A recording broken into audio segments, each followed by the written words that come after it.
Cette agression abominable, à présent commise par un individu algérien sous OQTF. La victime est une jeune femme de 23 ans. Ça s'est passé à Issy-les-Moulineaux.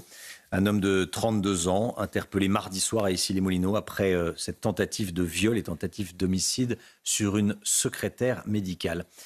Sandra Buisson est avec nous. Merci Sandra, vous êtes journaliste au service police-justice de CNews. Qu'est-ce qui s'est passé ? Racontez-nous. Alors, quand elle a été secourue, cette femme, secrétaire médicale, a expliqué que l'individu était entré dans le cabinet médical, qu'il lui avait demandé de l'aide pour y être enregistré. Il a d'abord complimenté, avant ensuite de la forcer à se déshabiller sous la menace de ciseaux.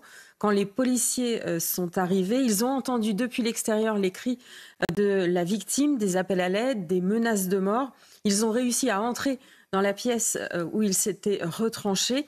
Quand ils sont entrés, ils tenaient la victime qui était nue en lui maintenant le ciseau sous la gorge, menaçant de la tuer. Les policiers ont dû utiliser le pistolet à impulsion électrique pour le maîtriser. Il a ensuite été pris en charge pour un examen psychiatrique avant d'être placé en garde à vue. C'est le profil d'un homme déjà bien connu de la police et de la justice qui se dessine, hein. Oui, alors cet Algérien de 32 ans était sorti de prison en août dernier, en août 2023, après sa condamnation en 2019 pour 2 affaires. Une tentative de vol avec violence en récidive et une autre pour agression sexuelle et corruption de mineurs de 15 ans.